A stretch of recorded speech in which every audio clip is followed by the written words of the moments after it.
Cheryl Lau, welcome to Yellow Shelf. Thanks for joining us.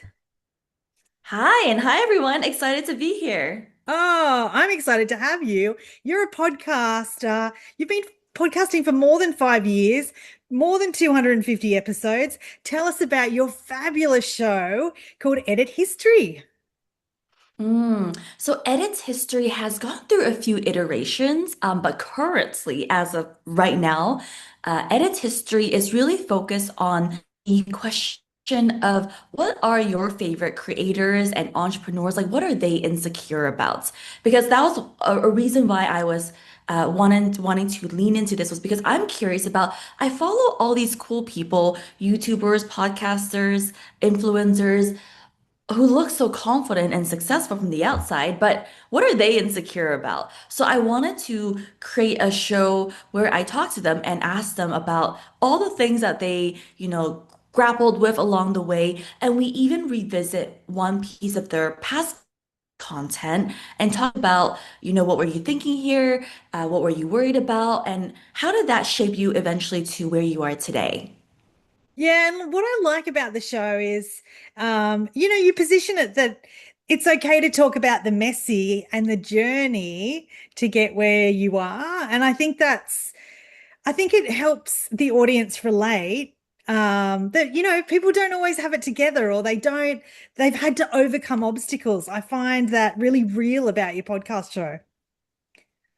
Yeah, I really, I'm glad that, that shines through because I think a lot of folks, the people who have made it seemingly, they they kept going, right? Despite the blocks and the messy middles that they've navigated, they kept going. And I really wanted to bring that out in the show to show that no matter where the listener is right now, they can still keep going and there is a way forward.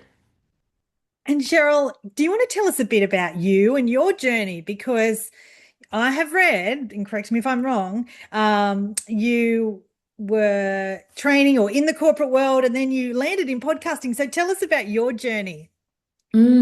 Yeah, so I would say I discovered podcasting around 2017, 2018, because at that point in my journey, I was in a postgraduate law program. So I thought I would be a lawyer.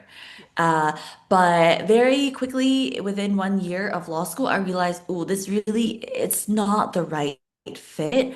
So I was at a crossroads of should I quit, should I not? And everyone around me was like, no, you should stay and you should at least get the degree because you're like halfway there. At least get the degree and like have it so that then you can figure out what to do next.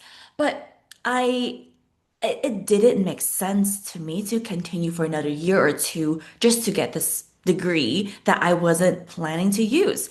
So I I looked to the internet because it felt like no one around me understood. And I found this creator, became a YouTuber. She was sharing her journey or her thought process of why she quit her corporate job and became a YouTuber.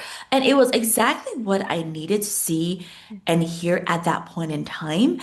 And it just gave me some hope and perspective because I wasn't getting that from the people around me.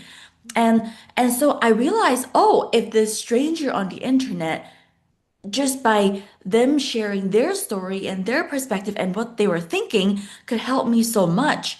Well, maybe I can do the same through a podcast format. So that was how I started just podcasting in general. I started off as something called the Side Hustle Club because I was side hustling back then and I was just sharing my lessons and journeys and thought process along the way. And eventually the podcast evolved into Today Edits History. But that was really the origin story of why I'm so I really see the value of content and sharing your perspectives, your story, and how that can really resonate with people who you don't even know who they are. But hey, if it helps them, then that's what I'm here for. Yeah, that's brilliant. And you are on YouTube. You've got a great website, LinkedIn. Like if we're watching anywhere in the world and we're curious about your show and the format and the guests, if we're curious to connect with you, point us in the right direction and I'll put that in the show notes. I think the website CherylLau.com is probably the most not Concise. not I don't know if concise is the word I'm looking for, but like everything is there. So I Okay. will probably link people there and they can then find Cool. all the links that they would like to explore further. Yeah. And Cheryl, you also do workshops and one-on-one coaching. Like you've got other aspects to your business, don't you? So you do lots of great work. Check out the website. Yes, that is correct. The website is where you should go. Absolutely. Cheryl, keep podcasting. Thanks so much for joining us. Thank you so much, Joe. Cheers.